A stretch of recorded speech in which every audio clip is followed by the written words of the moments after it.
Bom, passo rapidamente a Nicarágua, também aqui em linhas muito gerais, sobretudo pensando em vocês se situarem em relação a esses acontecimentos para acompanharem melhor a fala do Caio e também, quem puder, depois indo atrás de algumas leituras complementares. A Nicarágua, situada, como vocês sabem, na América Central, desde muito cedo foi alvo dos interesses norte-americanos. Porque a Nicarágua foi vista inicialmente como o lugar ideal para se construir um canal interoceânico. O canal que depois foi construído no Panamá, se imaginava que seria feito na Nicarágua por ser o lugar mais adequado para isso. Então, já em meados do século XIX, havia um aventureiro associado a esses interesses imperialistas chamado William Walker, que andou pela Nicarágua, enfim, foi ali vistoriar um pouco como era o que havia. Depois a França, também falei disso no semestre passado, a França também espichou um olho para a Nicarágua e também discutiu essa coisa da construção de um canal interoceânico lá. E, de toda maneira, em fins do século XIX, a Nicarágua teve um presidente liberal nesse sentido dos projetos liberais que a gente analisou no primeiro semestre, um presidente chamado José Santos Zelaya, e o Zelaya, escrito com Z, o José Santos Zelaya, procurou construir, entre 1893 e 1909, um Estado, um governo que assegurasse ao Estado nicaragüense uma maior autonomia em relação a interesses estrangeiros e que fortalecesse a economia local e que fizesse do Estado uma instância de ingerência na economia para se buscar a modernização desejável. E o Zelaya foi deposto nesse momento, no início do século XX, e ao ser deposto, todos os acontecimentos que resultam na sua deposição abrem caminho para a chegada dos chamados mariners norte-americanos ao território da Nicarágua. Quem eram esses mariners? Eram, na verdade, representantes das Forças Armadas norte-americanas e mariners que estariam presentes no território nicaragüense para assegurar a ordem, assegurar os interesses norte-americanos no país, os interesses, sobretudo, claro, ligados à estrutura produtiva, ligados à produção econômica na Nicarágua. E esses mariners permanecem na Nicarágua por muitos e muitos anos. Permanecem fundamentalmente até o ano de 1923. E os mariners são, portanto, uma instância militar interventora na Nicarágua. Não se tratava de uma ocupação formal, a Nicarágua não foi anexada, mas havia lá uma força militar interventora que assegurava determinados interesses, que intervinha na vida política, que intervinha nas eleições, enfim, uma força que procurava garantir que as coisas caminhariam no sentido que interessava aos Estados Unidos. Bom, ao mesmo tempo, foi se formar na década de 1920, acabou se formando no norte da Nicarágua um movimento de guerrilha para resistir à presença dos mariners. E esse movimento era liderado por um homem chamado Augusto César Sandino. O Augusto César Sandino, que, mais uma vez, lá no passado, Augusto César Sandino, lá na década de 20, procura se aproximar da população local, negocia com essa população local, arma essa população local. Aí tem historiadores revisionistas que vão dizer, não, mas essa população sempre pegou em armas, sempre sempre exerceu a violência de uma forma quase que cotidiana, não é bem assim. Ou seja, há hoje em dia uma discussão em torno disso, né, em que medida se trata de um polo imperialista norte-americano e, por outro lado, um polo de resistência, um polo nacionalista, um polo popular. Essa é a imagem que se construiu, a imagem clássica, em torno do papel exercido pelo Sandino. Ele e esse povo pobre do campo contra a presença norte-americana. Existe um livro que está na bibliografia do curso, mais para o final, uma das últimas aulas, aquele Close Encounters of Empire, que tem um capítulo dedicado à Nicarágua justamente para relativizar essa visão de um imperialismo contra uma resistência nacional. Seja como for, o Sandino organiza esse polo de guerrilha, existe esse embate e o que acontece é que, não vou entrar aqui nos detalhes, mas os Estados Unidos resolvem retirar os Mariners do território nicaragüense. Em contrapartida, criam uma guarda nacional, ajudam a criar uma guarda nacional e essa guarda nacional foi entregue ao comando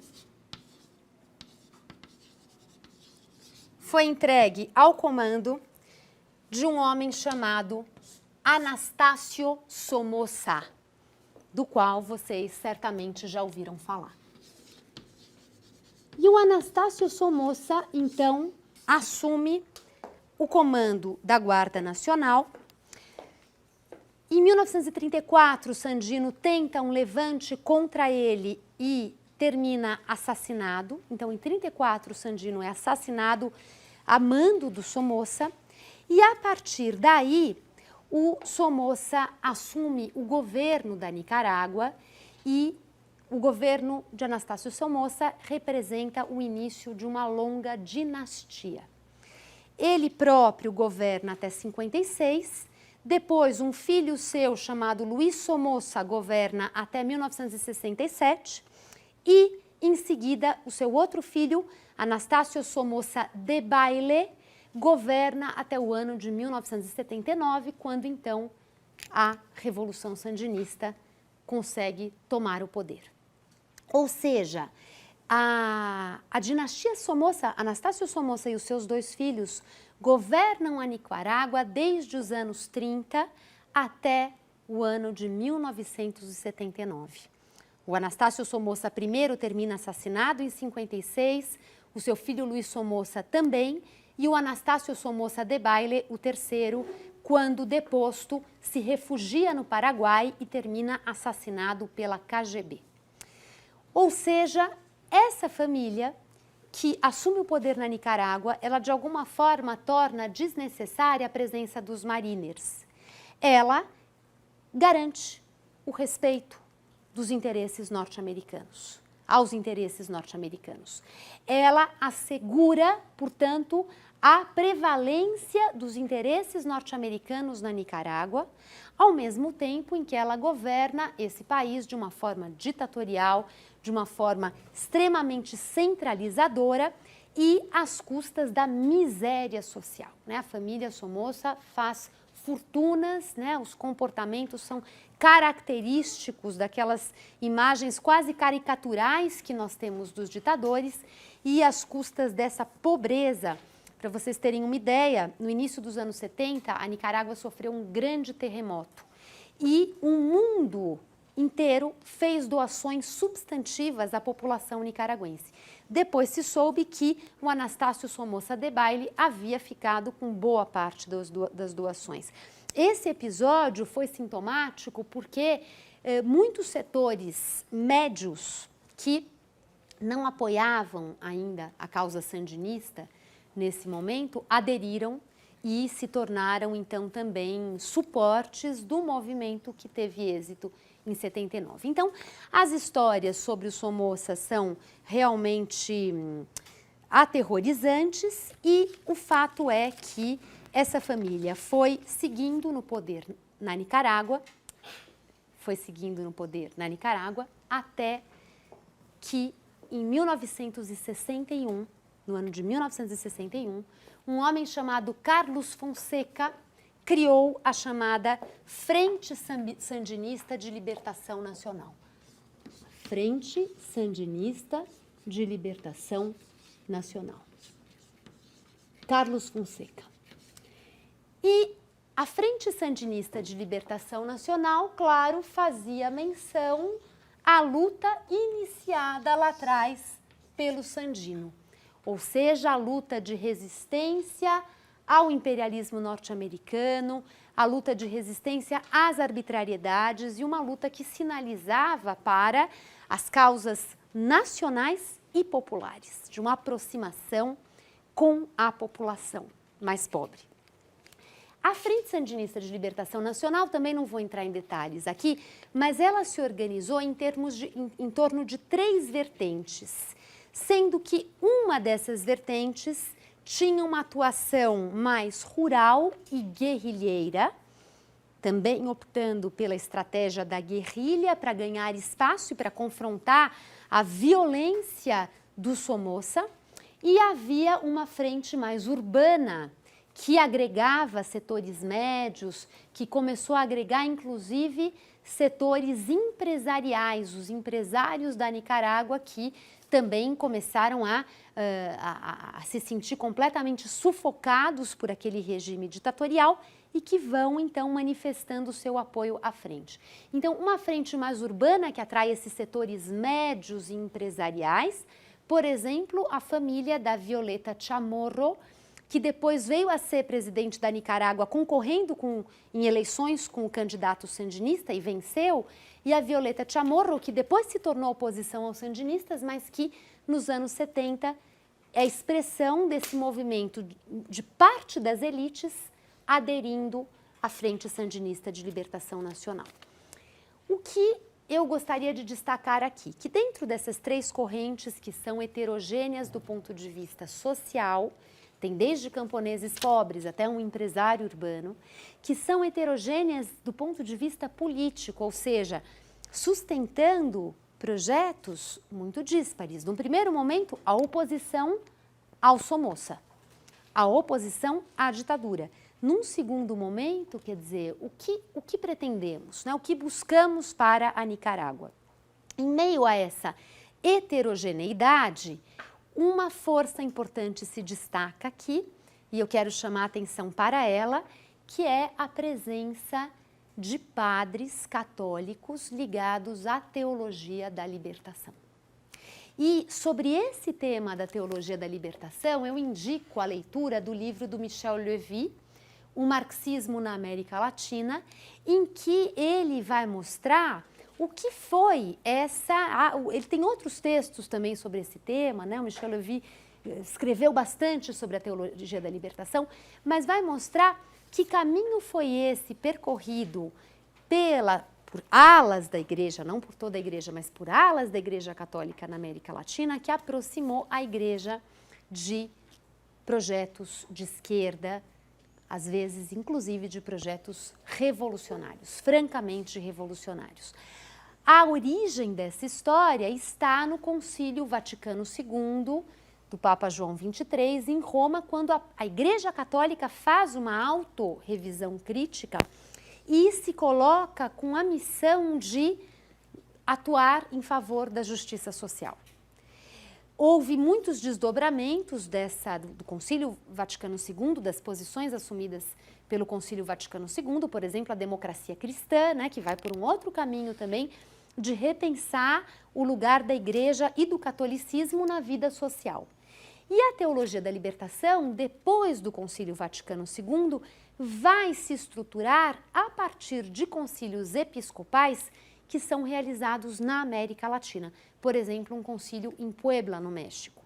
E esses concílios são concílios em que os bispos ali reunidos vão assumir realmente um compromisso com a promoção da justiça social, com a luta contra a pobreza no âmbito da atuação do clero católico. Talvez você tenha falado um pouquinho sobre isso, né, Aura? Ótimo, porque tem a ver com a pesquisa da Aura sobre a Colômbia. Então, essa convergência, essa afinidade eletiva, que é uma imagem que o Michel Levy usa, uma afinidade eletiva entre o catolicismo, o cristianismo e o marxismo, é uma convergência que se opera na América Latina desses anos, aproximando muitos padres dessa perspectiva. E esses padres estiveram muito atuantes na Frente Sandinista de Libertação Nacional. Dentre esses padres, um padre chamado Padre Ernesto Cardenal. O Padre Ernesto Cardenal, que depois teve, inclusive, cargos importantes no governo sandinista a partir de 79. E eu vou terminar já falando um pouquinho dele, tá? E do que ele fez lá. Mas o Padre Ernesto Cardenal, entre outros, como expressão dessa presença de um clero católico com essa concepção muito marcada pela teologia da libertação, que ajuda a difundir a causa revolucionária em meio a esses rincões sociais da Nicarágua. E ajuda, portanto, a levar essa chama e essa conscientização aos rincões sociais da Nicarágua. Essas três vertentes vão se articular e vão ser responsáveis pelo sucesso do movimento revolucionário em meados do ano de 1979. Com o sucesso da Revolução e o Debayle, como eu disse a vocês, parte para o exílio no Paraguai, se forma uma junta de governo que deveria, então, reorganizar a Nicarágua. E essa junta de governo teve desde o início como uma figura política de destaque, uma liderança, o Daniel Ortega. Então, o Daniel Ortega foi uma figura importante nessa primeira junta de governo, que governa a Nicarágua até o ano de 85. Em 85, acho que eu vou escrever lá no alto para vocês enxergarem melhor, tá? Então, o Daniel Ortega. Nesse ano de 1985, são realizadas eleições e o Daniel Ortega é, então, eleito presidente da República, candidato sandinista à presidência, ele é eleito presidência da República e ele governa a Nicarágua por um mandato. Nas eleições seguintes, ele perde a eleição. Durante todo esse período, desde a junta de governo até o mandato presidencial do Daniel Ortega, os sandinistas enfrentam a reação dos chamados contra, os contra, assim eles são conhecidos. Os contra eram as forças de resistência ao governo sandinista, sustentadas pelos Estados Unidos, especialmente pelo governo Reagan. O governo Reagan mandou arma para os contras, sustentou os contras para reagir ao governo sandinista. Isso significa dizer que os sandinistas governaram a Nicarágua esse tempo todo em um ambiente de guerra. E muitas das considerações que são feitas sobre essa experiência é de que os sandinistas não puderam, de fato, construir, governar, porque eles tiveram que, em primeiro lugar, resistir às investidas dos contras. Essa guerra era uma guerra também que tinha repercussões internacionais. Eu, quando era estudante aqui na USP, ainda vivia esse clima em que uma bandeira sempre presente no movimento estudantil era a de enviar armas para a Nicarágua. Então, os tempos mudaram, né? A questão dos sandinistas, né? Alguns membros do governo sandinista, inclusive, passaram aqui pelo nosso anfiteatro. Era uma coisa realmente que se sentia ali uma nação pequenininha, pobre, oprimida, tentando sobreviver à reação norte-americana, ao ataque norte-americano. E depois, quando os sandinistas perderam, quer dizer, a ideia era tentar trazê-los de volta ao governo. Os sandinistas, eu queria chamar a atenção aqui para duas coisas. Eu falei em eleições, isso é uma coisa muito importante. Por quê? Como havia três grupos, três vertentes com projetos políticos divergentes, houve o tempo todo um consenso em torno da democracia como um marco político da nova ordem. Então, diferentemente de Cuba, os sandinistas trabalham com a ideia de uma democracia, não apenas da democracia representativa, mas de uma democracia que instigasse outras formas de participação popular, que trabalhasse com instâncias em que o povo pudesse estar presente, se mobilizar e se manifestar politicamente. Então, essa ideia que também vai aparecer no Chile do Allende, alguns anos antes, que é o de como se conciliar revolução e democracia, né? Um tema clássico desse período.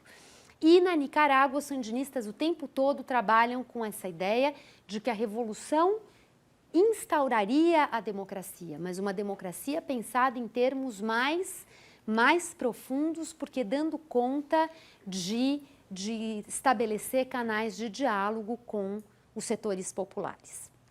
Um outro aspecto, o projeto da economia mista, ou seja, diferentemente de Cuba, e sobretudo de Cuba depois de 61, quando ela vai se tornando um Estado realmente socialista, na Nicarágua a ideia era de que o capitalismo pudesse conviver com bolsões de uma economia estatizada, nacionalizada. E essa ideia da economia mista vai sendo colocada em prática nesses anos com infinitas dificuldades, a se começar por essa questão da guerra e depois também pelos acordos, até onde vai cada um desses mundos, né? Então, esses empresários que tinham apoiado a revolução, muitos deles vão também saindo e vão se colocando na oposição. É o caso que eu mencionei da Violeta Chamorro. Então, o projeto, isso eu queria marcar, o projeto revolucionário da Nicarágua, esse projeto sandinista, é um projeto que vem realmente informado por um horizonte de se fazer a revolução, de se promover a justiça social em parâmetros outros que tinham a ver com a ideia da liberdade, da democracia, de uma liberdade de pensamento, ou seja, escapando da ortodoxia, escapando do centralismo do Estado. E isso também, é claro, encontrou muitos limites, por exemplo, quando a Nicarágua, para sobreviver, precisou muito da ajuda de Cuba, precisou da ajuda soviética, precisou, enfim, de auxílios externos que vinham também acompanhados de exigências, de condições. Para finalizar, quero voltar à figura do padre Ernesto Cardenal. O padre Ernesto Cardenal teve cargos importantes, especialmente voltados à cultura, às políticas culturais. E ele aparece muito atrelado a uma iniciativa que foi implementada pelo governo sandinista, que era a iniciativa dos talheres de poesia. Os talheres eram oficinas de poesia. E essa ideia dos talheres de poesia era de que ali o povo poderia ele próprio fazer arte, nos talheres de poesia. Então, essas oficinas. O próprio povo seria alçado a essa esfera de realização da arte, de vivência da arte, ou seja, a arte não era algo que vinha de cima, mas a arte era algo que vinha como algo que transforma o homem, né? Essa concepção de que a arte transforma o homem. Então, a verdadeira arte é aquela que cada um pode fazer para se transformar, e aí estava sempre presente a ideia da busca de um novo homem, né? De um novo ser humano que conciliaria a criação com o trabalho, com a solidariedade. Então, esses ideais todos muito presentes. E nos talheres de poesia se colocava sempre uma referência fundante, que era a do poeta Rubem Darío. O poeta Rubem Darío foi um poeta nicaragüense da virada do século que fez parte do movimento modernista. Inclusive, ele foi muito prestigiado na Espanha. E esse movimento modernista foi aquele movimento, vocês bem se lembram do texto da Susana Zanetti, que pela primeira vez, quer dizer, concebeu que essa arte hispano-americana podia podia se emancipar dos modelos estrangeiros, podia buscar conteúdos próprios, podia buscar formas próprias, ou seja, apontando já para uma perspectiva de uma liberdade artística, intelectual, que depois ganhou força na América Latina com as vanguardas, por exemplo, de que nós falamos em outra aula. Ou seja, o Rubem Dario faz parte de um movimento na mesma época aqui do José Martí, na mesma época do Rodó, um movimento que começa a afirmar as bases para essa América Latina que cria, que pensa por si mesma. E o Rubem Dario, por ser também nicaragüense, foi o tempo todo uma referência para o padre Ernesto Cardenal nessas oficinas de poesia em que o povo era convidado a escrever, a criar. E junto com essas oficinas de poesia esteve também muito centralmente colocado o teatro popular. E essa ideia do teatro, que também existiu no Brasil desses anos, do teatro, no Brasil, por exemplo, aquela corrente do teatro do oprimido, ou seja, o povo, ao encenar de uma forma amadora, não é um teatro profissional, encena as suas próprias tensões, os seus próprios dilemas. No caso da Nicarágua, o que eram essas tensões? Era essa questão de viver a revolução, de lutar contra os adversários da revolução. Isso tudo podia encontrar uma vazão num teatro um pouco improvisado, e essas tensões ali encenadas, elas podiam de alguma forma colaborar não apenas para a consciência, para a formação de consciência, mas também para a formação de redes de solidariedade, né? Uma coisa de aproximar, de explicitar os nexos entre as experiências individuais. Então também isso foi muito forte numa ação cultural que se desenvolveu na Nicarágua durante os anos da Revolução.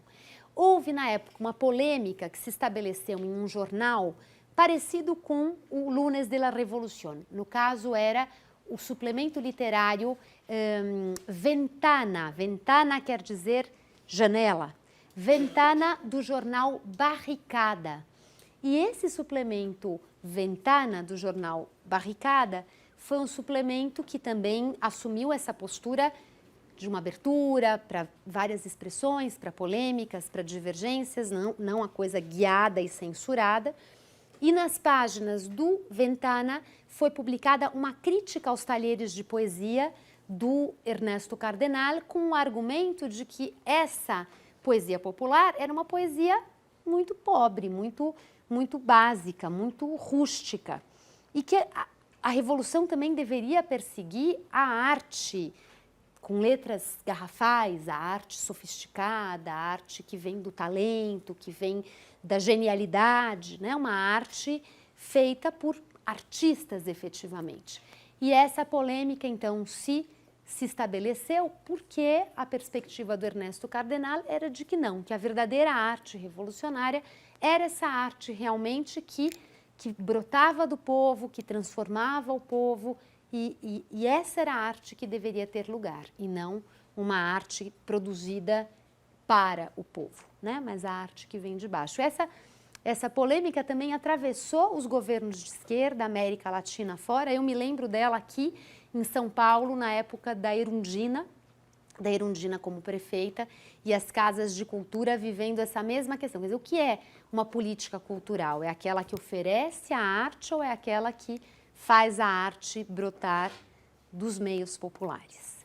No caso da Nicarágua, então, para encerrar, o que prevaleceu em termos de uma política cultural do governo sandinista foi essa ideia de uma arte, então, comprometida com a revolução, não no sentido do Fidel Castro, de que o intelectual se coloca a serviço da revolução, mas no sentido de uma arte comprometida com a revolução, porque é esse povo que então ocupa a cena da produção artística.